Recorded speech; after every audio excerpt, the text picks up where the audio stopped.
பரிசுத்த நாமத்துக்கு மகிமை உண்டாவதா. இன்றைய நம்பிக்கையின் விதைகளோடு உங்களை சந்திப்பதில் மகிழ்ச்சி அடைகிறோம். யாத்திராகமம் 15வது அதிகாரம் 26வது வசனம். நீ உன் தேவனாகிய கர்த்தரின் சத்தத்தை கவனமாய் கேட்டு அவர் பார்வைக்கு செம்மையானவைகளை செய்து அவர் கட்டளைகளுக்கு செவி கொடுத்து அவருடைய நியமங்களை யாவையும் கை கொண்டால் நான் எகிப்தியருக்கு வரப்பண்ணின வியாதிகள் ஒன்றையும் உனக்கு வரப்பண்ணேன். நானே உன் பரிகாரியாகிய கர்த்தர் என்று ஆண்டவர் சொல்லுகிறார்.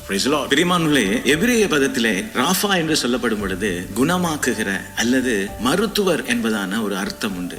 ஆண்டவருடைய வார்த்தை இந்த இடத்துல சொல்லுகிறது, நானே உங்களுடைய மருத்துவர், அதாவது நானே உங்களுடைய பரிகாரியாகிய கர்த்தர். பாருங்க, மனிதர்கள் மருத்துவ துறையில எல்லா பகுதிகளிலும் தேர்ந்தவர்கள் அல்ல. ஒரு மருத்துவரை எடுத்துக்கொண்டால் குறிப்பிட்ட சில பகுதிகளிலே தான் அவர்கள் தேர்ச்சி பெற்றவர்களாய் காணப்படுவார். ஆனால் நம்முடைய ஆண்டவராகிய தேவன் நம்மை உண்டாக்கினவர். சாதாரணமாக அவர் நம்மை பார்த்து நானே உன் பரிகாரியாகிய கர்த்தர் என்று சொல்லும் பொழுது அவர் நம்மை உள்ளும் புறமுமாக அறிந்தவராய் இருக்கிறார். நம்முடைய சரீரத்துக்கு மாத்திரமல்ல, நம்முடைய ஆத்மாவுக்கும் நம்முடைய ஆவிக்கும் கூட அவர் மருத்துவராக இருக்கிறார். எங்கே நம்முடைய வாழ்க்கையில எங்கள் பலவீனங்கள் இருக்கிறதோ அந்த பலவீனத்தை பரிபூரணமாய் நீக்கி நம்மை பரிபூரணப்படுத்துகிற ஒரு கர்த்தர் நம்முடைய கர்த்தர். ஆனால் பெரியமானவர்களே, இந்த வார்த்தை விசேஷமாக அன்று இஸ்ரவேலருக்காக கொடுக்கப்பட்ட வாக்குத்தத்தம். ஆனால் ஆண்டவராகிய இயேசு சிலுவையிலே செய்து முடித்த அந்த ரட்சிப்பின் அந்த பிரதிபலன் என்னவென்றால், இன்று நானும் நீங்களும் இயேசு கிறிஸ்துவை ஏற்றுக்கொள்ளும் பொழுது ஆவிக்குரிய இஸ்ரவேலர்கள், தெரிந்து கொள்ளப்பட்ட ஜனம், ராஜாக்கள்,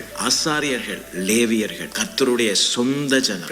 பெரியமானவர்களே, நம்முடைய தேவனாகிய கர்த்தர் நம்முடைய ஆவி ஆஸ்துமா சரீரத்துக்கு தேவனாயிரு. கீதம் 103ஆம் அதிகாரம் 3ஆம் வசனம் சொல்லுகிறது, என் ஆத்துமாவே கர்த்தரை ஸ்தோத்திரி, என் முழு உள்ளமே அவருடைய பரிசுத்த நாமத்தை ஸ்தோத்திரி. என் ஆத்துமாவே கர்த்தரை ஸ்தோத்திரி, அவர் செய்த சகல உபகாரங்களையும் நீ மறவாதே. அவர் உன் அக்கிரமங்களை எல்லாம் மன்னித்து உன் நோய்களை எல்லாம் குணமாக்கி உன் பிராணனை அழிவுக்கு விலக்கி மீட்டுக் கொள்ளுகிற அடுத்ததாமே இந்த வசனங்களோடு உங்களை ஆசீர்வதித்திருப்பார் நான் விசுவாசிக்கிறேன். தொடர்ந்தும் பைபிள் மேரத்தன் வேத தியான பகுதிகளோடு இணைந்து கொள்ளுங்கள். கர்த்தருடைய ஆசீர்வாதத்தை பெற்றுக் கொள்ளுங்கள். இயேசு இன்று உங்களை குணமாக்குகிறார். God bless you.